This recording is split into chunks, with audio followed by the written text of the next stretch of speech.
할렐루야. 함께 예배하는 모든 성도들에게 하나님의 평강이 함께하기를 주님의 이름으로 축원합니다. 서로께 인사할까요? 그동안 십자가 잘 지고 오셨습니다. 그동안 십자가 잘 지고 오셨습니다. 우리 성도님들 올 한해 오늘 11월 마지막 주인데 올 한해 물론 12월 한 달이 남았지만 또 이렇게 회기로 보면 또 오늘이 11월이 또 마지막 달입니다.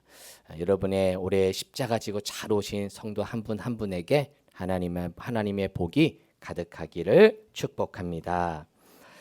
이번 주 새벽에 우리 역대상 13장 말씀을 보면서 함께 은혜를 나누었는데 제가 큰 은혜를 받았습니다. 이제 다윗이 하나님의 궤를 예루살렘으로 옮기기를 원했습니다.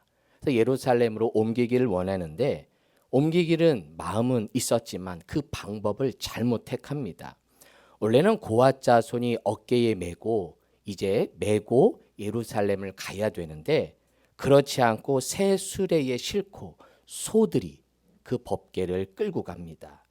그러다 결국 큰 사건이 일어나고 말지요.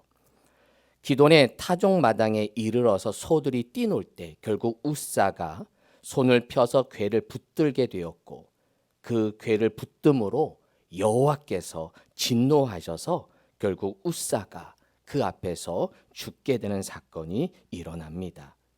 얼마나 두려운 일입니까? 지금 법궤를 다 예루살렘 성으로 모시고 오는 축제요 잔치의 날인데 여기에서 바로 우사가 죽는 그런 사건이 일어나자 모두가 다 두려움에 떨게 되죠. 다윗도 두려워서 결국 이 법궤를 예루살렘으로 옮기는 일을 잠깐 보류합니다. 그런데 문제는 이 언약궤를 어딘가는 둬야 하거든요. 근데 어디다 둘 수 없어서 선뜻 누구도 나서지 않았겠죠. 두려웠기 때문입니다. 그런데 이 하나님의 궤가 결국 누구의 집으로 메어가게 됩니까? 12절, 13절. 자, 13절 읽어볼까요? 13절 시작.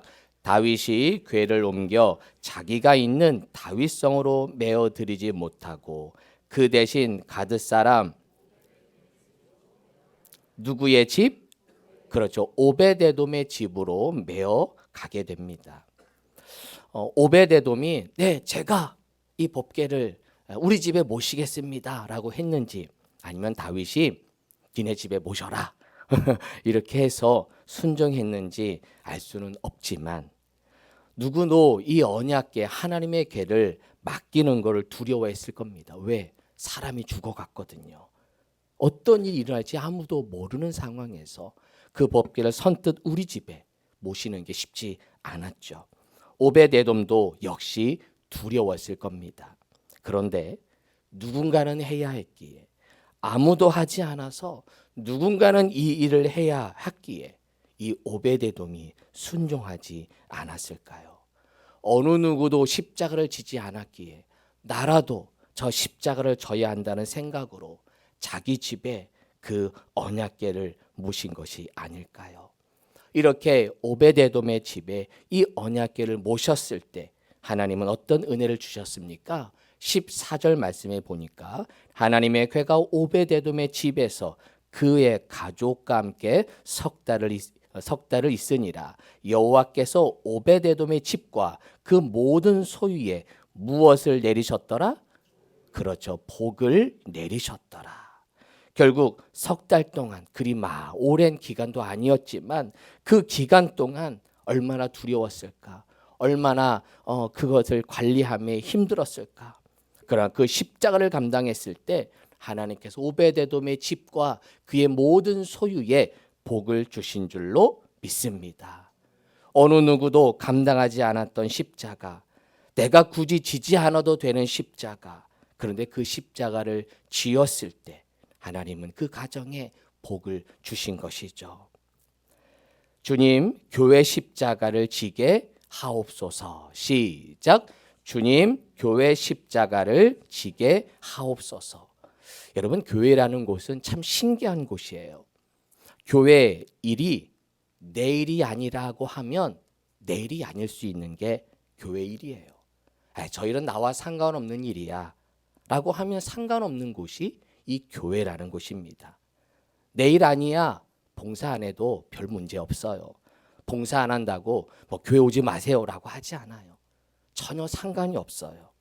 그런데 교회는 어느 누구의 책임도 아닌데 모두가 책임자처럼 섬기는 곳이 이 교회라는 것이죠.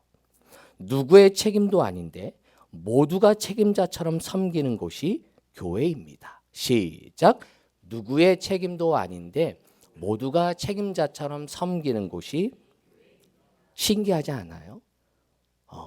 누구도 여러분이 뭐 교회 뭐 우리 찾으시는 교회에 뭐 한 것도 아니고 주민등록을 여기로 전입신고한 것도 아니고 그런데도 내 집처럼 내 가정처럼 섬기는 것, 이게 은혜요 기적인 것이죠. 우리 성도님들을 보면 참 감사한 것이 우리 교회를 섬기는 그 모습을 제가 쭉 지켜보면서 그렇게 내 책임인 양, 모두가 나의 일인 양 함께 섬기는 그 모습이 참 아름답습니다. 우리 집은 김장도 안 했는데 교회 김장한다고 하니까 달려와서 김장해 주시고, 우리 집은 청소도 열심히 안 하는데 교회 청소한다고 열심히 청소하시고, 집에는 주방도 안 들어간 남성들이 가서 설거지도 하시고, 이런 걸 보면 다 내 일이 아니지만 다 내 일처럼 여기고 순종했기에 하나님께서 우리 교회를 올해도 지켜주신 줄로 믿습니다. 주님, 내가 속한 공동체 속에 내가 져야 할 십자가를 찾게 하옵소서. 시작. 주님, 내가 져야 할 십자가를 찾게 하옵소서. 저는 바람이 있다면 여러분이 속한 그 공동체 속에 내가 져야 할 십자가가 무엇인가를 찾을 수 있기를 축복합니다. 우리 성도들은 그런 일은 없는데 가끔 이런 때가 있어요. 저거는 여성교회 일이니까, 저 남성교회 일이니까 회장이 하겠지, 총무가 하겠지, 알아서 책임자들이 다 하겠지 라고 하면서 내가 그 십자가를 지지 않는 경우도 있죠. 그런데 정말 좋은 리더, 좋은 헬퍼들은 내가 져야 할 십자가, 그 공동체에 속한 내가 져야 할 십자가가 무엇인가를 찾고, 내가 질 수 있는 것, 내가 할 수 있는 일, 내가 섬길 수 있는 일, 그 일에 함께 섬길 때 그 공동체가 건강한 공동체인 줄로 믿습니다. 내가 리더를 돕는 좋은 헬퍼가 될 때, 내가 리더가 되었을 때 좋은 헬퍼가 생기는 것입니다. 시작. 내가 리더를 돕는 좋은 헬퍼가 될 때, 내가 리더가 되었을 때 좋은 헬퍼가 되는 것입니다. 그러니까 리더십에서 되게 중요한 개념이에요. 헬퍼일 때 좋은 헬퍼가 좋은 리더가 되는 거예요. 좋은 헬퍼가 될 때 나중에 그 사람은 리더가 되었을 때 좋은 리더가 되는 것이죠. 전에 이제 2인자 리더십이라 그래서 전에 한번 또 기회가 나 우리 학생들에게 리더십 설교할 성경 속의 리더십에 대한 이야기를 하게 할 기회가 있으면 한번 해보려고 하는데, 수많은 성경의 2인자들은, 리더들은 다 헬퍼로 시작합니다. 수많은 헬퍼들, 여호수아도 그렇고 갈렙도 그렇고, 모세 옆에 있었던 여호수아, 모세를 보고 배웠던 여호수아, 그가 리더가 되었을 때 큰 일을 감당합니다. 갈렙도 마찬가지고요. 수많은 좋은 헬퍼가 결국 나중에 좋은 리더가 되는 것이죠. 가끔 후배 목사님들이 저한테 이런 질문할 때가 있어요. 목사님, 교회에서 리더를 세울 때 어떤 성도를 세우는 게 좋을까요? 저는 이렇게 얘기합니다. 좋은 헬퍼인 성도를 세워라. 좋은 헬퍼인 성도를 세워라. 여러분, 좋은 헬퍼가 좋은 리더가 됩니다. 시작. 좋은 헬퍼가 좋은 리더가 됩니다. 지금 헬퍼 역할을 못할 때, 지금 남을 돕는 일을 못할 때 리더가 되면 그 리더 역할도 제대로 못하는 거예요. 가끔 그런 분들이, 목사님 지금은 잘 못하는데 리더가 되면 잘할 거예요, 이렇게 말하시는 분이 있어요. 목사님, 이분 임원으로 세워야 돼요. 지금은 잘 못하는데 아마 임원이 되면 잘할 거예요. 아니에요. 제가 몇 번 속아봤어요. 아니더라고요. 지금 헬퍼일 때 못하면 지금 헬퍼로 돕는 일을 못하는 자는 리더가 되어도 감당할 수 없어요. 왜? 헬퍼일 때 서로 돕고 협력하는 훈련이 되고 그리고 함께 일하는 동역자들과 한 마음이 될 때 그가 리더가 되었을 때 그를 돕는 헬퍼들이 생기는 것이기 때문에 그래요. 여러분 꼭 기억하길 바랍니다. 좋은 헬퍼가 좋은 리더가 됩니다. 시작. 좋은 헬퍼가 좋은 리더가 됩니다. 소리 인사할까요? 좋은 헬퍼가 됩시다. 헬퍼라는 말이 좀 영어이지만 돕는 자라는 뜻이에요. 돕는 자, 섬기는 자, 뭐 이인자도 될 수 있고, 또 어떤 팔로워도 될 수 있고, 리더가 되는 게 중요한 게 아니라 좋은 헬퍼가 될 때, 내가 누군가를 돕는 그런 헬퍼가 될 때 하나님은 그를 들어서 결국 리더의 자리로 세우는 줄로 믿습니다. 제가 15년 동안 헬퍼 역할을 했잖아요. 그러니까 제가 여기에 와서 리더 역할 잘하잖아요. 죄송합니다. 아직 부족하지만 근데 지금 생각해 보면 그 모든 훈련의 기간이 저를 다듬으셨더라고요. 좋은 헬퍼 역할, 좋은 돕는 역할, 모든 상황에서 모든 성도들을 받아들이고 그 성도들을 사랑하고 케어하고 힘든 일이 왜 없었겠어요. 다른 교회 가면 좋은 일이 있었겠죠. 하지만 버티고 인내하고 지켜고 안 좋다고 뭐 흔들리는 게 아니라 그냥 그 자리를 지키면서 끝까지 바라보면 걸어갈 때 그걸 통해 하나님은 저를 훈련시키시고 물론 아직도 많이 부족하지만 지금 제가 생각하기도 내가 그래도 가끔 내가 이런 일도 하네? 내가 이런 리더 역할이 되었는데 저도 깜짝깜짝 놀래요. 그게 뭐냐? 지나고 보니까 좋은 헬퍼 역할을 했을 때 좋은 밑바닥 경험을 했을 때 돕는 자가 되었을 때 결국 나중에는 좋은 리더가 되었을 때 그를 따르는 사람들 그를 따르는 좋은 헬퍼들을 하나님이 붙여주실 줄로 믿습니다. 오늘은 팔복의 마지막 시간입니다. 팔복 전체를 간단히 복습해 보면요. 여러분 팔복 8가지 복이라고도 볼 수 있지만 실은 그것보다는 8가지 복이 아닌 이미 복받은 사람, 이미 의대 맞은 사람에게 나타나는 성품, 하나님의 은혜를 받았으니 내가 구원을 받았으니 구원을 받았기에 나타나는 어떤 성품, 그 특성이 팔복이라고 말씀을 드렸어요. 아마 시중에 많은 목사님이 팔복에 대한 설교하는데 뭐 사실 조금씩 접근은 달라도 거의 비슷해요. 뭐냐? 하나님 주신 열매, 성품의 열매인 것이죠. 먼저 심령이 가난한 자가 돼요. 하나님의 은혜를 받으면 하나님의 구원한 그 구원하심의 은혜를 받으면 내가 푸토코이 가장 밑바닥의 경험, 가장 가난한 경험을 하게 된다는 거예요. 나는 아무것도 없는 자이구나. 내가 많은 것을 누리고 있고 내가 많은 것을 가진 줄 알았는데 알고 봤더니 나는 빈 마음이구나. 그러면서 영적인 내 상태를 보게 되죠. 그러자 애통이 찾아옵니다. 영혼에 대한 애통, 교회를 향한 그런 영적인 아픔이 오고 교회를 바라보면 슬퍼지고 성도들을 바라보면서 기도하게 되고 그런 애통의 마음이 생기게 됩니다. 그런 애통을 통해서 하나님은 우리를 온유하게 만드시는 거예요.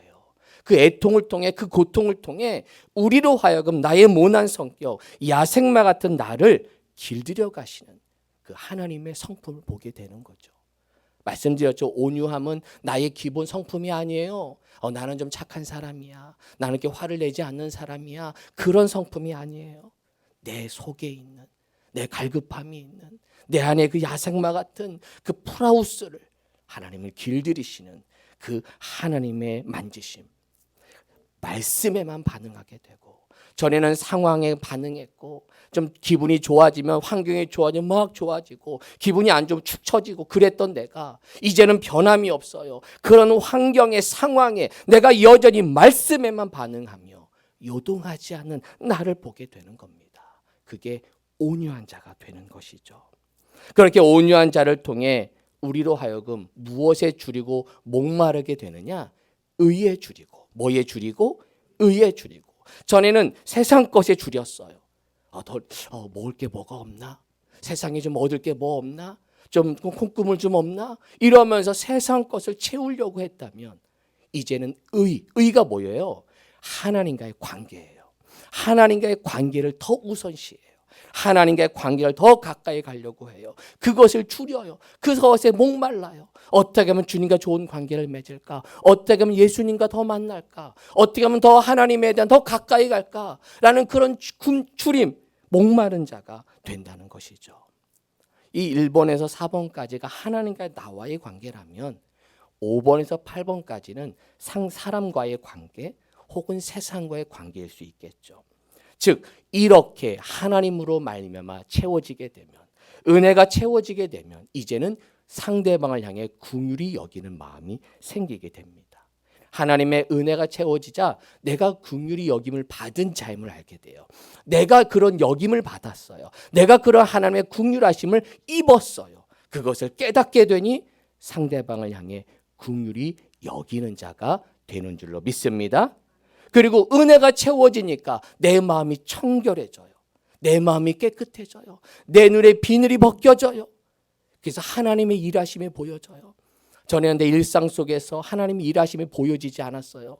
아유, 나는 맨날 힘든 일만 하는 것 같아. 나는 재수가 없는 것 같아. 랬던 사람이 은혜가 임하니까 이게 아니라 나는 재수가 있는 사람이야. 할렐루야. 나는 재수 있는 사람이다. 시작. 나는 하나님의 은혜가 임하니까 좋은 일이 일어나. 야, 하나님의 은혜구나.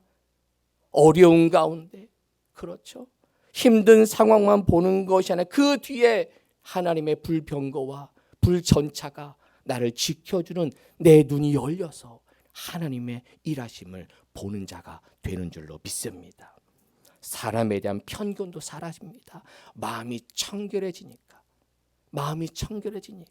에이, 저런 사람 저럴 거야, 이런 사람 이럴 거야. 내 스스로 판단했던 내가 깨끗한 마음으로, 순수한 마음으로 사람을 받아들이게 되는 거예요.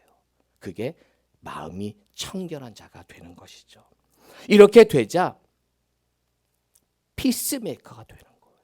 하나님과의 관계의 피스메이커, 나 자신과의 화해, 나 자신을 용서하고 나 자신이 하나님의 은혜 입은 자를 알게 되니까 세상의 피스메이커, 세상을 평화를 만드는 사람, 세상을 화목하게 하는 사람, 그런 사람으로 나를 변화시키는 그런 하나님의 은혜가 있는 줄로 믿습니다.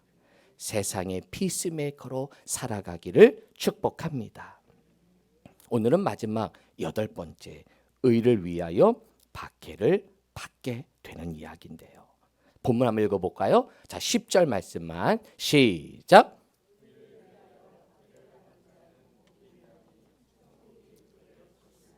자, 의를 위하여 박해를 받는 자는 복이 있다. 천국이 그들의 것임이라. 여러분 8번 말씀 쭉 말씀 들으면서 어떤 마음이 드십니까? 저는 되게 부담이 돼요.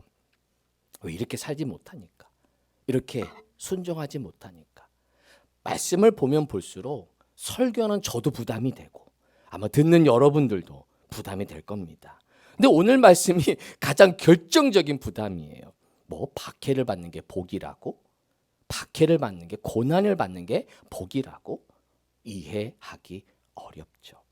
그런데 하나님의 은혜를 받게 되면, 하나님의 은혜, 이 모든 7가지의 모든 은혜를 받게 되면 이제는 그런 고난의 상황을 두려워하지 않게 된다는 거예요. 이런 모든 상황에 대해 오히려 내가 그 상황에 오히려 선택하고 고난을 선택해도 두려워하지 않는 그런 사람이 된다는 거예요. 이건 하나님의 은혜예요. 내가 그렇게 해야지, 내가 박해받, 이게 아니에요. 내가 어떤 상황이 있든 주님의 은혜를 받고 그런 하나님의 복된 삶이 되는 순간, 그런 고난의 삶, 의를 위해서 박해가 와도, 의를 위한 고난이 와도 아멘, 아니 내가 오히려 그것을 선택하는 믿음의 사람이 된다는 거예요. 그러면 의를 위하여라고 하는데 의가 무엇일까? 아까 제가 말씀드렸죠. 의에 줄이고 목마르다. 그 의가 의예요. 즉 하나님과의 관계예요. 하나님과의 관계를 위해서 내가 하나님을 선택하죠. 그 관계를 위해 내가 오히려 고난을 선택해요. 주님과의 관계를 더 하기 위해서 내가 오히려 좁은 길을 간다는 거예요. 의는 또한 복음이에요. 왜? 하나님과의 관계를 회복하게 하신 분이 누구예요? 예수 그리스도죠. 즉 예수 그리스도가 하나님과의 우리의 관계를 온전히 화목하게 하셨기 때문에 그 의는 더 넓은 말로 복음이 돼요. 즉 복음을 위해 박해를 받는 것, 복음을 위해 고난에 참여할 수 있는 그런 믿음의 선택, 그런 믿음의 도전을 내가 할 수 있게 되는 것이죠. 전에는 편한 길만 따라갔어요. 넓은 길만 다녔어요. 근데 예수를 믿는 순간 그분의 은혜를, 그 은혜가 임하는 순간 언제부터인가 주님 때문에 좁은 길을 선택해요. 주님 때문에 넓은 길이 아닌 고난을 선택해도 당당히 그 십자가의 길을 걸어갈 수 있는 그런 믿음이 생기는 것이죠. 마태복음 7장 13, 14절 읽어볼까요? 시작. 좁은 문으로 들어가라. 멸망으로 인도하는 문은 크고 그 길이 넓어 그리로 들어가는 자가 많고 생명으로 인도하는 문은 좁고 길이 협착하여 찾는 자가 적음이라. 그렇죠. 전에는 넓은 문만 향해서 넓은 길만을 갔다면 주님의 은혜를 받게 되자, 주님의 도우심, 주님의 성령을 받게 되자 이제는 좁은 길을 선택하고 십자가를 선택하게 되는 거예요. 누구 때문에? 누구 때문에? 주님 때문에. 주님 때문에 십자가를 선택하고 주님 때문에 좁은 길을 선택하는 그런 믿음이 있게 되는 것이죠. 어쩌면 이 말씀이 우리 시대에 적용이 될까 하는 생각도 해봤어요. 의를 위해 박해를 받는다? 여러분 의 때문에 박해 받으셨습니까? 예수 믿는다고 박해 받으십니까? 요즘 여러분 교회 온다고 박해 받아요? 우리 자녀들 예배하는데 너 교회 온다고 박해합니까? 교회 안 오면 박해가 오죠. 교회 안 오면 박해가 와. 근데 우리 시대는 물론 뭐 각자의 상황 속에 있는 분도 있을 거예요. 사실 교회 오는 게 쉽지 않아요. 오늘 태웅이도 오늘 왔는데 쉽지 않아요. 부모님 예수 믿지 않는 가정에서 교회 오는 거 쉽지 않아요. 그런데 그런 상황에서 내가 좁은 길을 선택하고 믿음의 길을 선택하는 것, 내가 그런 사람이 아닌데 은혜가 임하니까, 그래서 저는 오히려 의를 위하여 박해를 받는다는 걸 오히려 이렇게 해석하고 싶어요. 주님 때문에 좁은 길을 선택합니다. 시작. 주님 때문에. 우리는 그렇게 박해 같은 상황이 이제는 물론 주님의 시대 때는 그랬죠. 하지만 이미 뭐 1000만 이상 물론 많이 줄었지만 기독교 나라인 우리나라, 그런 나라에서 신앙생활 우리들은 종교의 자유가 있는 우리나라는 내가 예수 때문에 박해받는다고 잘 느껴지지 않죠. 그래서 오히려 저는 이렇게 적용하고 싶어요. 주님 때문에 좁은 길을 선택한다는 거죠. 주님 때문에 십자가를 선택하는 것, 그게 의를 위하여 박해를 받을 수 있는 그런 시작인 것이죠. 여러분 좁은 길을 갈 때요, 분명히 좁은 길이야. 근데 기뻐. 할렐루야. 분명히 십자가의 길이야. 근데 즐거워. 신기하지 않아요? 말씀에도 이런 말씀이 나오죠. 오늘 팔복 말씀 마지막에 이렇게 말씀이 나오죠. 11절, 12절 읽어볼까요? 시작. 나로 말미암아 너희를 욕하고 박해하고 거짓으로 너희를 거슬러 모든 악한 말을 할 때에는 너희에게 복이 있나니 기뻐하고 즐거워하라. 하늘에서 너희의 무엇이 큼이라? 상이 큼이라. 너희 전에 있던 선지자들도 이같이 박해하였느니라. 할렐루야. 그래요. 분명히 힘든 길이고 고난의 길인데 기뻐하고 즐거워할 수 있는 이유. 그런 박해가 와도, 그런 고난이 와도, 아니 그 십자가 그 좁은 길을 걸어가도 기뻐요. 감사해요. 세상 사람들 보면 왜 그래? 이해가 되지 않죠. 뭐가 그렇게 좋아? 뭐가 그렇게 예배하는 게 기뻐? 그렇게 헌신하는 걸 뭐가 그렇게 즐거워? 그런데 주님 때문에 기쁜 거예요. 사진 한 장 보여드립니다.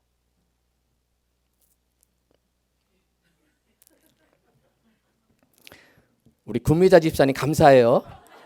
제가 구미자 집사님 때문에 이 사진을 썼어요.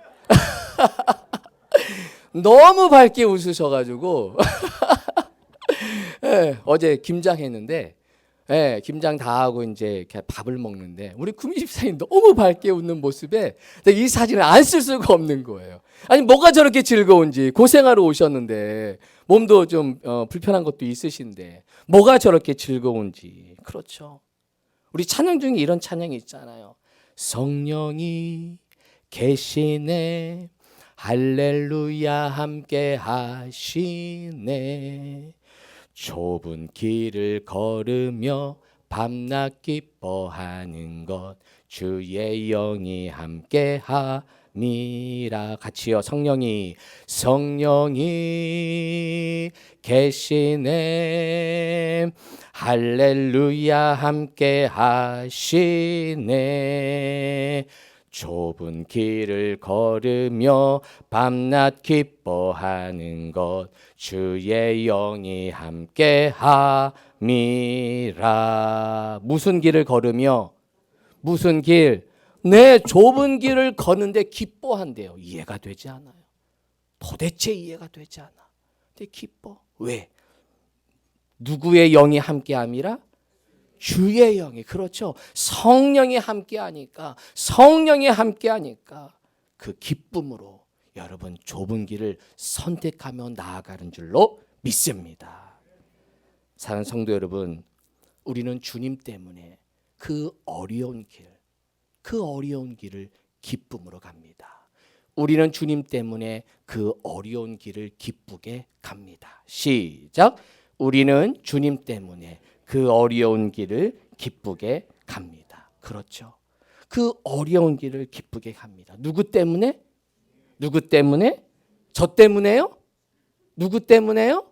저 때문에요? 목사 때문에? 암흑의 성도 때문에? 아니죠. 누구 때문에? 주님 때문에. 우리 모두가 다 주님 때문에 그 믿음의 길을 기쁨으로 가는 거예요. 할렐루야. 제가 이제 여러분들을 거의 파악했잖아요. 여러분의 상황, 여러분의 지금의 처한 모든 것들을 이제는 좀 알겠어요. 근데 그 사정과 형편을 보니까 다 어려운 길을 가요. 그런 마음이 들어요. 그 어려운 길을 가고 있네. 저 어려운 길에 순종하고 있네. 저 힘든 길을 따라가고 있네. 이게 보여져요. 그런데도 기쁨으로 가는 모습, 그럼에도 십자가 지는 모습, 그 모습을 보니 주님 때문에 가는 거구나. 주님 때문에 순종하는 거구나. 할렐루야. 주님은 아십니다. 주님 아시지요? 한번 해볼까요? 주님 아시지요? 별로 애절한 마음이 안 느끼는데 여러분 이 고백한 적 있으세요? 기도하다가 하늘 한번 쳐다보세요. 천장 보세요. 한번 애절하게 주님 아시지요? 시작. 주님 아시지요? 그렇죠. 이 고백 나올 때 있잖아요. 이 십자가의 길을 걸어갈 때 주님 아시지요? 어느 누구도 모르는 이 아픔, 어느 누구도 힘든 이 저의 상황 주님은 아시지요? 우리 목사님 모르는 것 같아. 우리 회장님 나 모르는 것 같아. 우리 권사님 장로님 나 모르는 것 같아. 그런데 주님은 아시죠. 주님은 아시지요. 좁은 길을 걸어갈 때마다 주님 아시지요. 여러분 저의 길 몰라요. 저도 기도해. 주님 저 아시죠? 저도 하나님께 기도해요. 주님 아시지요. 우리 장로님 권사님들 다 마찬가지. 힘든 일 할 때마다 주님 아시죠. 주님 아시지요. 성령님이 나를 붙잡아 주시기에, 성령님이 나를 인도하시기에, 다른 사람은 몰라도 주님이 아시기에 우리 주님 때문에 그 믿음의 길, 십자가 길에 순종하는 우리 성도 되기를 축복합니다. 신자 되고 싶습니다. 정말 신자 되고 싶어요. 믿는 사람 되고 싶어요. 그 자는 주님을 믿기에 그 어려운 길, 그 십자가를 선택하여 기쁨으로 걸어가는 줄로 믿습니다. 그런 십자가의 길을 걸어가는 저와 우리 모든 성도 되시기를 주님의 이름으로 축원합니다. 아멘. 기도하겠습니다. 하나님, 그 좁은 길을 믿음으로 걸어갑니다. 십자가의 길을 선택하고 그 고난의 길을 선택해서 의를 위하여, 주님을 위하여 주님의 고난에 동참하는 우리 찾으시는 교회 모든 성도를 축복합니다. 이들의 상황, 처지, 그 모든 지금의 형편까지도, 아니 그 마음까지도 아시는 주님께서 성령님 늘 함께하여 주셔서 슬픔이 변하여 기쁨이 되게 하시고 근심 걱정이 변하여 평화가 마음에 임하게 하시고 두려움과 미래에 대한 두려움과 걱정 근심이 변하여 확신과 감사로 날마다 승리하는 우리 성도들 되게 하여 주옵소서. 진짜 하나님이 바라시는 신자, 믿는 자 되어서 주님 때문에 고난의 길, 주님 때문에 십자가의 길, 주님 때문에 그 좁은 길을 선택해서 우리 모두는 다 생명의 길, 천국을 소유하는, 천국을 바라보는 우리 모두가 되게 하여 주옵소서. 예수님의 이름으로 기도합니다. 아멘.